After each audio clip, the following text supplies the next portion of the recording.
എന്താടാ? എടാ എനിക്ക് ഉറങ്ങാൻ പറ്റുന്നില്ലടാ. എന്താ അവിടെ കൊതുകുണ്ടാ? നീ ചുമ്മാ ചളി അടിക്കല്ലോ കോപ്പേ. എന്താടാ നിന്റെ പ്രശ്നോ? എടാ കണ്ണടച്ച അവളുടെ സംസാരടാ ചെവിയില്. എടാ ഈ നട്ട പാതിരക്ക് എടാ നിന്റെ സൂക്കേടെന്താന്നുള്ള എനിക്ക് മനസ്സിലായിട്ടാ. എടാ അതിന് എനിക്കൊന്നും ചെയ്യാൻ പറ്റൂല. ഒന്ന് പോടാ വെച്ചിട്ട് തെറിപ്പിക്കാതെ. എടാ അവളൊക്കെ ദുബായി പോയി സെറ്റിലായിട്ട് എത്ര നാളായടാ. എന്നെ കൊണ്ട് എടാ ഒന്ന് വെച്ചിട്ട് പോടാ അവിടെ നിന്ന്. എനിക്ക് രാവിലെ പണിക്ക് പോവാനുള്ളതാ. കൊണ്ട്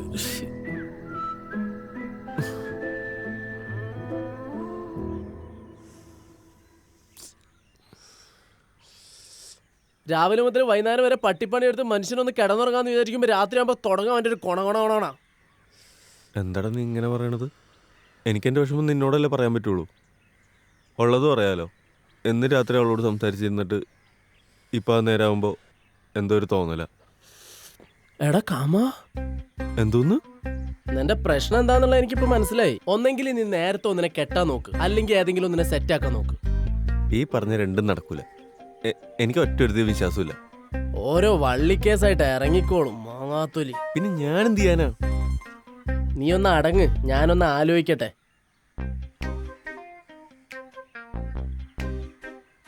നിന്റെ ഈ സൂക്കണ്ണെ എന്റെ മനസ്സിൽ നല്ലൊരു ബെസ്റ്റ് ഐഡിയ തെളിഞ്ഞു വരുന്നുണ്ട്. എന്തുവഴി? ആലുവയിലെ നല്ലൊരു സ്പോട്ടുണ്ട്. ഞാൻ നോക്കിട്ടെ, ഈ ഒരൊറ്റ വഴി മാത്രമേ ഈ കാര്യത്തിന് കാണുന്നുള്ളൂ. കൂടുതൽ ആലോചിക്കണ്ട. എടാ നോക്കടാ, എന്റെ ഒന്നു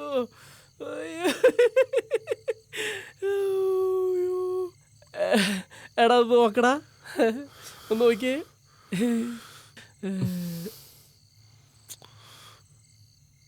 മനുഷ്യനോട് ടെൻഷൻ അടിച്ചിരിക്കുമ്പോഴാണ് അവൻ്റെ ഒരു എടാ നിനക്കിത് എന്താടാ? ഇതിലിപ്പോ ടെൻഷൻ അടിക്കേണ്ട കാര്യം എന്താ? നിനക്ക് വേണ്ടെങ്കിൽ വേണ്ട, നമുക്ക് തിരിച്ചു പോവാം. പിന്നെ ഒരു കാര്യം പറഞ്ഞുതരാം, നീ ഇതും പറഞ്ഞോണ്ട് പിന്നെ എന്നെ വിളിക്കാൻ നിൽക്കരുത്. എടാ അതല്ല, ആരെങ്കിലും അറിഞ്ഞ പിന്നെ ചിന്തിക്കാനേ വയ്യ. എന്റെ പൊന്നളിയ, നീ ഒന്ന് അടങ്ങ്. ഞാനല്ലേ പറയണേ, ഇത് സേഫാ. എന്റെ ഫ്രണ്ട് ജിഷ്ണു ഇല്ലേ, അവൻ ഈ കാര്യത്തിൽ പുലിയാ. അവന്റെ കെയർ ഓഫിലുള്ളതുകൊണ്ട് ഒരു രീതിയിലും പേടിക്കേണ്ട കാര്യമില്ല. എടാ ഒരു മിനിറ്റ്, ഇതാ കോള് വരാം. ഹലോ ചേട്ടാ. നമ്മൾ ഇവിടെ തന്നെ ഉണ്ട്. അവിടെ തന്നെ. ഒരു വൈറ്റ് ഓൾട്ടോ കാറ്. ഇങ്ങോട്ട് പോര്. ശരി. എടാ എല്ലാം സെറ്റാണ്, നീ ധൈര്യമായിട്ടിരിക്കും. എന്നാലും എന്തോ ഒരു പേടി. എടാ നീ പേടിക്കാൻ നിൽക്കല്ലേ, ഇതിനൊക്കെ ഒരു സ്പിരിറ്റിലെടുക്ക്. ഈ ജിഷ്ണു ഉണ്ടല്ലോ, ശമ്പളം കിട്ടിക്കഴിഞ്ഞാൽ ഫസ്റ്റ് ഇയാളുടെ അടുത്തേക്കാണ് വരുന്നത്. അതുകൊണ്ട് തന്നെ നീ ഒരു രീതിയിലും പേടിക്കേണ്ട, 100% സേഫാ. നിന്റെ ഇപ്പോഴത്തെ ഈ ഒരു സിറ്റുവേഷനിലുണ്ടല്ലോ, ഈ ഒരു കാര്യം മാത്രമേ ചെയ്യാനുള്ളൂ. പിന്നെ ഒരു കാര്യം അറിയാം, ഈ പുള്ളിക്കാരനുണ്ടല്ലോ, ഈ കാര്യത്തിലൊക്കെ ഇതിൻ്റെ ഒരു മെയിൻ ഗുണാണ്ട്രാ. എടാ നീ ധൈര്യമായിട്ടിരിക്കും വെച്ചാനേ, ഞാൻ നിന്റെ കൂടെ ഉണ്ട്. പിന്നെ നീ എന്തിനാ ടെൻഷനാവണേ? എടാ എന്താ പുള്ളി വന്നു.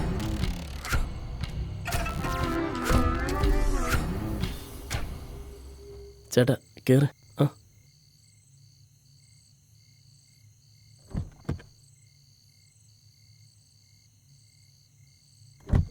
ചേട്ടാ ജിഷ്ണു കാര്യങ്ങളൊക്കെ പറഞ്ഞിട്ടില്ലേ? അതൊക്കെ അവൻ പറഞ്ഞിട്ടാ. നിങ്ങൾ ആർക്ക് വേണ്ടിട്ടാ? ഇവന് വേണ്ടിട്ടാ. നീ എന്താ മോനെ മുഖമൊക്കെ മുറിച്ചോണ്ടിരിക്കണേ? ഇതൊക്കെ ആരെങ്കിലും അറിഞ്ഞു കഴിഞ്ഞാൽ പിന്നെ ജീവിച്ചിരുന്നിട്ട് കാര്യമുണ്ടോ? എടാ ഇതിനൊക്കെ ഇറങ്ങണമെങ്കിൽ കുറച്ചൊക്കെ ധൈര്യം വേണം. ഇത് ചുമ്മാ. ചേട്ടാ ഇവനെ ആദ്യമായിട്ടാണേ. അപ്പൊ നീ എവിടാ? ഞാനും. പിന്നെ ചേട്ടാ ഒന്ന് നോക്കും കണ്ടൊക്കെ വേണേ. ഇതൊരു നല്ല തുടക്കാവട്ടാ.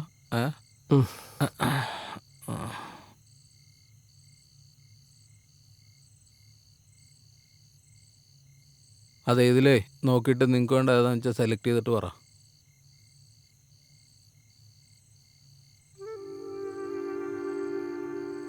ഇതൊക്കെ കൊച്ചു പിള്ളേരാലോ, ഇതിനെയൊക്കെ കണ്ട പ്രായപൂർത്തിയാന്ന് തോന്നില്ലല്ലോ. എടാ ഇവിടെ ഇപ്പോഴേ 17-നും 22-നും ഇടയ്ക്കുള്ള പിള്ളേർക്കാണ് ഡിമാൻഡ്. അവരെ അന്വേഷിച്ച് വരുന്നതോ കോളേജ് പ്രൊഫസർമാർ, ഡോക്ടർമാർ, അങ്ങനെ ബഡാ ടീംസാ. പിള്ളേരെയോ? ഇവരൊക്കെ എങ്ങനെ ഇവിടെ? എടാ അതൊക്കെ വേറെ ലീഗാതൊന്നും നീ അറിയണ്ട. ഇപ്പം നീ ഇതിൽ നോക്കിയിട്ട് നിനക്ക് ഏതാ വേണ്ടതെന്ന് പറ. അപ്പോൾ ചേട്ടന് ഇവരൊക്കെ ആയിട്ട് എങ്ങനെ എടാ ഒരു നല്ല പാചകക്കാരൻ സ്വയം രുചിച്ച് നോക്കിയിട്ട് പുറത്തുള്ളവർക്ക് വിളമ്പും. ഏത് ചേട്ടനാളെ കൊള്ളാലോ. ഇത് മതി. ആ ഇവള് തുടക്കത്തിന് പറ്റിയതാ. കുറച്ച് നാളേ ഉള്ളൂ എൻ്റെ അടുത്ത് വന്നിട്ട്. അടിപൊളിയാടാ. നിങ്ങളെ ക്യാഷ് തന്നിട്ട് ആ റൂം നമ്പർ 30 കയറിക്കോ.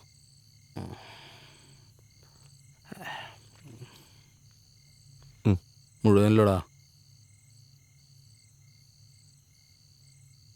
പോക്കോ പോക്കോടാ. പോട്ടെ. ചെന്നോ.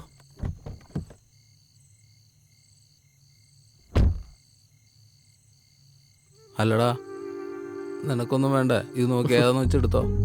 വേണ്ട ഏട്ടാ, ഞാൻ ഓൾറെഡി കമ്മിറ്റഡാ. എടാ അതിലൊന്നും വലിയ കാര്യമൊന്നുമില്ല. ഇവിടെ വരണവരെ കെട്ടിയവരും കാമുകന്മാരുള്ളവരൊക്കെ ഉണ്ട്. ലൈഫ് ഒന്നല്ലടാ ഉള്ളൂ. എൻജോയ്ടാ. വേണ്ട. ആ വേണ്ടെങ്കിൽ വേണ്ട.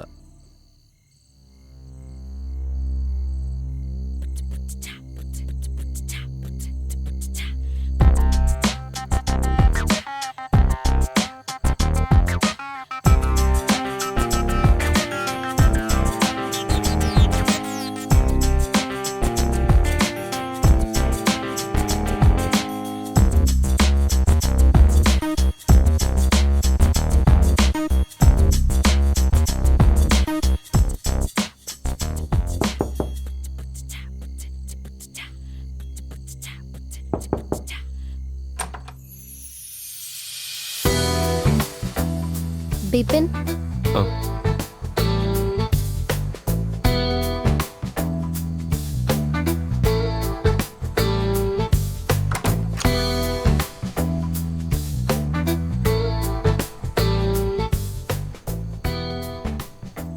നാൻസി. എന്താ? അല്ല, എന്റെ പേരാ പറഞ്ഞേ, നാൻസി. ഓ പിന്നെ എന്തൊക്കെയുണ്ട്? സുഖമല്ലേ? ഇയാൾ ആദ്യമായിട്ടാണല്ലേ? അതെന്താ അങ്ങനെ ചോദിച്ചേ? ഒന്നുമില്ല, തോന്നി.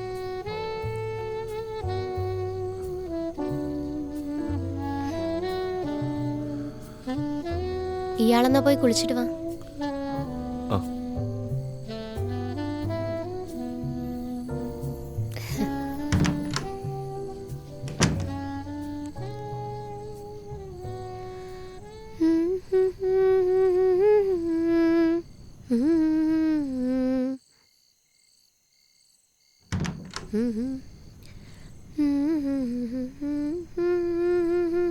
പാട്ടൊക്കെ പാടൂലേ? പിന്നെ നല്ലായിരുന്നു. ശരിക്കും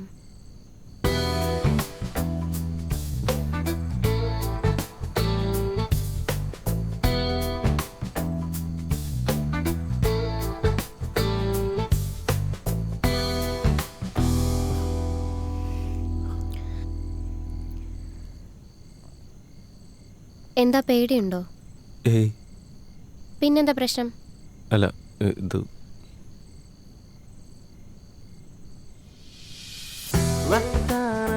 ഇതൊക്കെ എന്താ? ഇതില്ലാതെ കാര്യം നടക്കില്ല. ഇതൊക്കെ എന്തിനാ? നമുക്ക് കുറച്ചു നേരം സംസാരിച്ചിരുന്നാ പോരെ? ഇതിലിപ്പോ എന്താ സംസാരിക്കാനുള്ളത്? അല്ല, തന്നെ പറ്റി അറിയാൻ.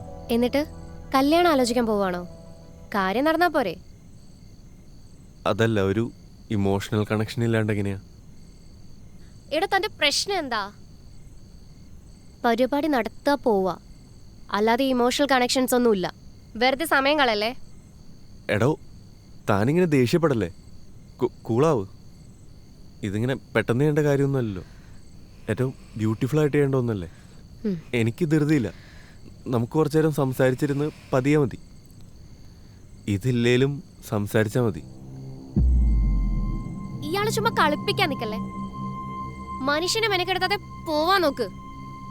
ഇത് വീക്കെൻഡ്സ് ആണ്, ഒരുപാട് ആളുകൾ വരാനുള്ളതാ. താൻ പോയേ. എടോ, ഞാനെന്തേലും കാട്ടിക്കൂട്ടാൻ വേണ്ടി വന്നതല്ല. ഈ ഒരു ഫുൾ രാത്രിക്കുള്ള പൈസ ഞാൻ തന്നിട്ടുണ്ട്. നമ്മൾ തമ്മിലൊന്നും നടന്നില്ലേലും തനിക്കൊരു നഷ്ടം ഉണ്ടാവാൻ പോണില്ല. പോരെ?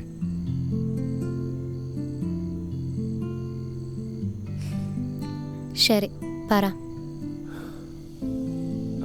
അങ്ങനെ സമാധാനമായിട്ട് ചോദിക്കും.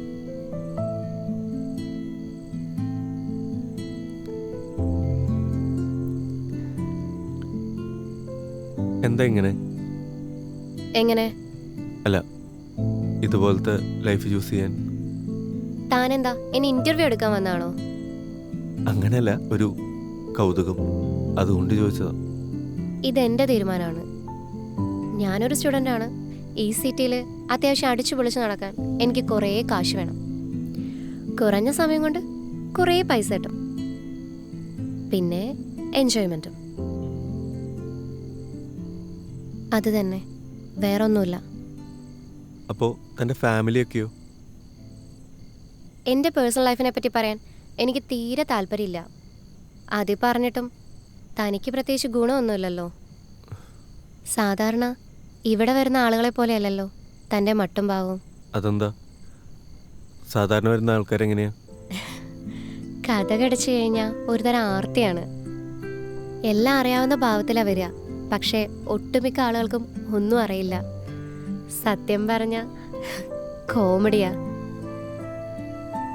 താൻ എന്തിനാ വന്നേ? സാധാരണ എല്ലാവരും എന്തിനാ വരുന്നത്? അതിന് തന്നെ. അല്ല, വേറെ എന്തോ ഉണ്ടല്ലോ. എന്ത്? എന്തോ ഒരു സങ്കടം. അതെന്താ അങ്ങനെ തോന്നാൻ?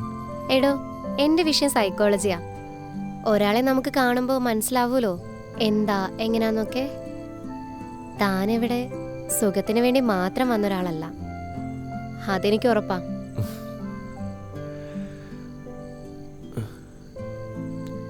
ഞാനീ ചെയ്യുന്നത് ശരിയോ തെറ്റോ എന്നൊന്നും എനിക്കറിയില്ല. മര്യാദയ്ക്കൊന്നും ഉറങ്ങിയിട്ട് ദിവസങ്ങളായി. ഇപ്പോൾ ഇങ്ങനെ എന്തെങ്കിലും ഉണ്ടെങ്കിൽ എനിക്ക് എന്നെ തന്നെ ഹാൻഡിൽ ചെയ്യാൻ പറ്റുള്ളൂ. എന്താ, ലവ് മാറ്ററാ? ഏയ്, അങ്ങനെയും പറയാം. ആഹാ, ഒരു ബ്രേക്കപ്പ് സ്റ്റോറിക്കുള്ള സ്കോപ്പ് ഉണ്ടല്ലോ. പേടിക്കണ്ട, ബ്രേക്കപ്പ് സ്റ്റോറിയൊക്കെ പറഞ്ഞ് ബോറടിപ്പിക്കാനൊന്നും ഉദ്ദേശിക്കില്ല. അത് കുഴപ്പമൊന്നുമില്ല. താൻ പറഞ്ഞു, എനിക്കിത് ശീലമായി. ഇതുപോലെ കുറേ കേൾക്കുന്നതാ. അതൊക്കെ ഞാൻ മറക്കാൻ ശ്രമിക്കുന്ന കാര്യങ്ങളാണ്. പക്ഷെ ഒറ്റയ്ക്കാകുമ്പോൾ പലതും വല്ലാതെ തന്നെ ട്രിഗർ ചെയ്യുന്നുണ്ട്. ആരോടെങ്കിലും തുറന്ന് സംസാരിക്കാമെന്ന് വിചാരിച്ചാൽ കേൾക്കാൻ ആരുമില്ല. എല്ലാവർക്കും ഭയങ്കര തിരക്കാണ്. എൻ്റെ ബെസ്റ്റ് ഫ്രണ്ട്, അവനാ ഞാൻ പറയണ കുറച്ചെങ്കിലും കേൾക്കുന്നത്. പക്ഷെ അവനും എൻ്റെ ഈ പ്രശ്നമൊന്നും മനസ്സിലാവുന്നില്ല. വേറെന്തൊക്കെയാണെന്ന് അവൻ കരുതണം. അങ്ങനെ എവിടേക്ക് വന്ന്. അപ്പൊ അതാണ് കാര്യം. അവരെയും കുറ്റം പറഞ്ഞിട്ട് കാര്യമൊന്നുമില്ല. തൻ്റെ സങ്കടം കേട്ടോണ്ട് അവർക്ക് എന്താ ഗുണം? എല്ലാവർക്കും അവരുടെ സമയത്തിന് വിലയുണ്ടല്ലോ. താൻ എൻ്റെ സമയത്തിന് വില തന്നോണ്ടല്ലേ ഇപ്പൊ എൻ്റെ മുന്നിലിരിക്കുന്നത്. തമ്മിൽ മുൻപരിചയമില്ലാത്ത രണ്ടുപേര്, ഈ ഒരു കണ്ടുമുട്ടൽ ഇൻട്രസ്റ്റിംഗ്. ഇവിടെ വരുന്ന ഓരോ ആളും ഓരോ തരത്തിൽ ഇൻട്രസ്റ്റിംഗ് ആണ്. കാണുമ്പോൾ എന്തൊക്കെയാണെന്ന് തോന്നിയെങ്കിലും അതിനെല്ലാം ഒരു കുമിളയുടെ ആയുസേ ഉള്ളൂ. എനിക്ക് നല്ല വിശപ്പുണ്ട്. നീ എന്തേലും ഓർഡർ ചെയ്യ്. എന്താ വേണ്ടേ? ബിരിയാണി മതി.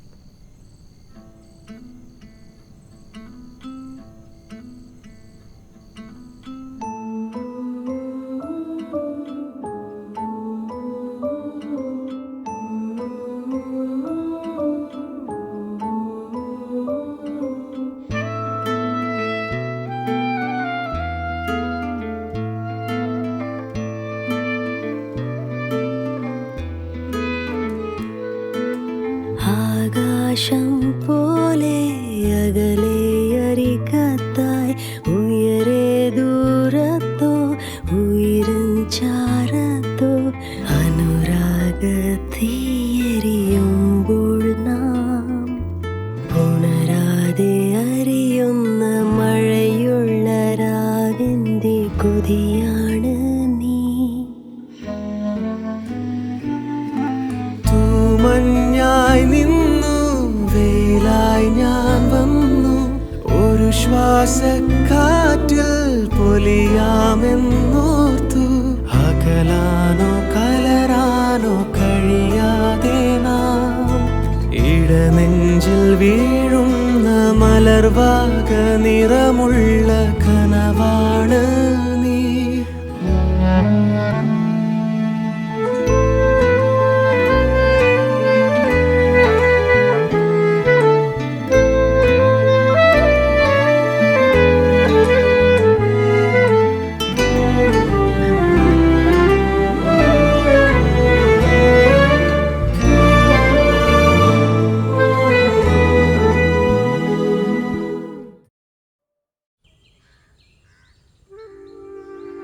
നമ്മൾ നേരത്തെ കണ്ടിട്ടുണ്ടോ? നമ്മളോ? ഇല്ല. നല്ല പരിചയം തോന്നുന്നുണ്ട്. ചിലപ്പോൾ തോന്നിയതായിരിക്കും. ഇവന്മാര് രണ്ടും പൊതുവെ നാട്ടിലെ എല്ലാ കാര്യങ്ങൾക്കും മുന്നിലുണ്ടാവും. അങ്ങനെ കണ്ടതായിരിക്കും. ആ, ചിലപ്പോൾ അങ്ങനെ ആയിരിക്കും. ആ. ക്ഷമിക്കണം കേട്ടോ. ഞാനേ കൂടെ ജോലി ചെയ്യുന്നൊരു കുട്ടിക്ക് പെട്ടെന്ന് സുഖമില്ലാതെയായി. അപ്പോൾ ആ കുട്ടിയൊന്ന് ഹോസ്പിറ്റലിൽ കൊണ്ടുകൊണ്ട് വന്നു. അതാ വരാൻ വൈകി. അതൊന്നും കുഴപ്പമില്ല. മോളെ ഞങ്ങൾക്ക് ഇഷ്ടമായി. അപ്പം നിങ്ങൾക്കും കൂടെ സമ്മതമാണെങ്കിൽ നമുക്ക് എത്രയും പെട്ടെന്ന് കാര്യങ്ങളൊക്കെ നടത്താം. ഇവൻ്റെ ലീവ് കഴിഞ്ഞ് പോണതിന് മുമ്പ് എൻഗേജ്മെൻറ്റ് നടത്തണം എന്നാണ് ഞങ്ങൾക്ക്. ഞങ്ങളൊന്ന് സംസാരിച്ചിട്ട് വിളിക്കാം. ആയിക്കോട്ടെ. ആയിക്കോട്ടെ. എന്നാൽ ശരി, ഞങ്ങൾ ഇറങ്ങട്ടെ.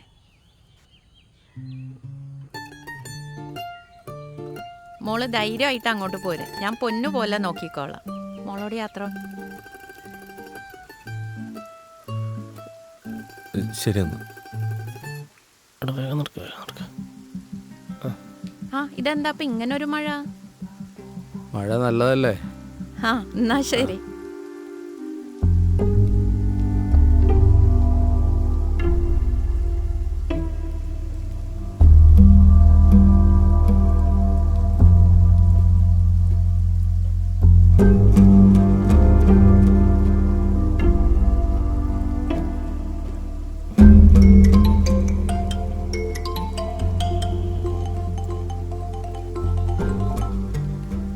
കഴിവരും നിന്നെ ഞാനുണ്ടല്ലോ.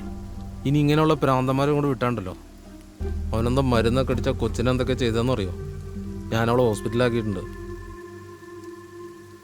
ആ മോളെ, അച്ഛൻ വരുന്നടാ. ഞാൻ നിന്നെ അങ്ങോട്ട് വിളിച്ചോളാം.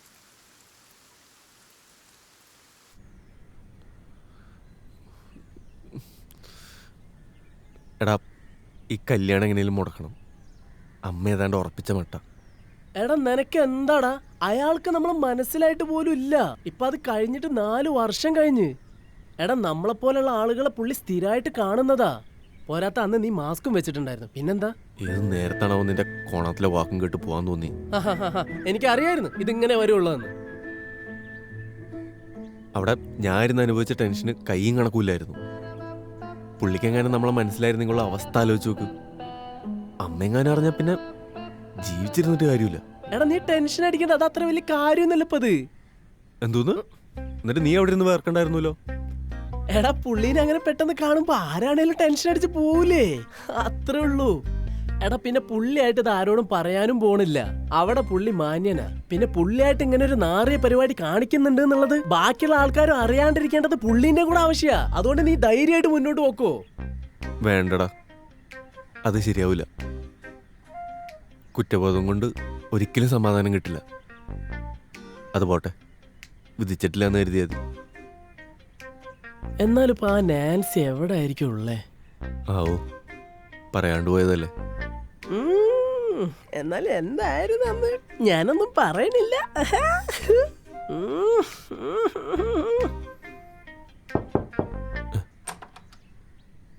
എന്താ അമ്മേ? ഇവിടെ എന്താ വാലടിച്ചിട്ട് രണ്ടും കൂടെ പരിപാടി? ഞങ്ങളിങ്ങനെ ഓരോന്ന് സംസാരിച്ചിരിക്കായിരുന്നു. എടാ, അഞ്ജലിയുടെ അച്ഛൻ വിളിച്ചിരുന്നു. എന്തിന്? അവർക്ക് ഈ കല്യാണത്തിന് താല്പര്യമില്ലാന്ന്. അവര് നാട്ടിൽ തന്നെ ജോലിയുള്ള ആരെങ്കിലാണ് നോക്കണെന്ന്. ആണോ? കുഴപ്പമില്ല അമ്മേ. നിനക്ക് വിഷമായോ? കുഴപ്പമില്ല, ഓക്കെയാണ്. ശരി. ആ,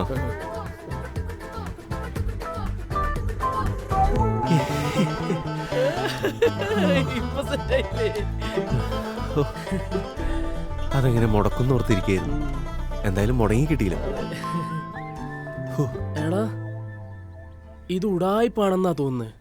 നീ കല്യാണാലോചനയായിട്ട് പോകുന്നതിന് മുമ്പേ അറിയില്ലായിരുന്നോ നീ പുറത്താണ് ജോലി ചെയ്യുന്നതെന്നുള്ളത്? എൻ്റെ ബലമായ സംശയം അയാൾക്ക് തന്നെ മനസ്സിലായിട്ടുണ്ട് എന്നാണ്. എന്തായാലും മുടങ്ങിയില്ലോ. ഇനി പുള്ളി എന്തെങ്കിലും ചെന്ന് പറഞ്ഞു കാണുമോ? അതോർത്തിട്ട് നീ എന്തായാലും പേടിക്കണ്ട. അയാളുടെ കുഴി എന്തായാലും അയാളായിട്ട് തോണ്ടൂലല്ലോ. എടാ ശരിയെന്നാ ഞാൻ ഇറങ്ങട്ടെ. നീ സമാധാനമായിട്ടൊന്ന് ഉറങ്ങിക്കോ.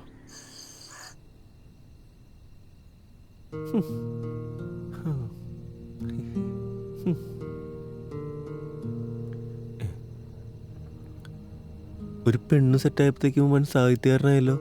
കോപ്പ്.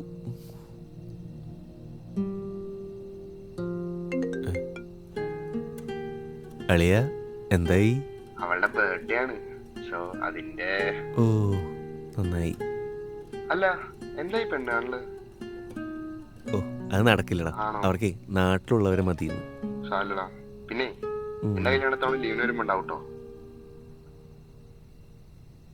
അളിയാ അവള് വിളിക്കണ്ട്, ഞാൻ ഇപ്പൊ വിളിക്കാം. കൺഗ്രാജുലേഷൻസ്. അല്ല നീ ആളാരാന്ന് പറഞ്ഞില്ല. എടാ എടാ അങ്ങനെ അവനും പെണ്ണായി. വരും, വരാതിരിക്കില്ല.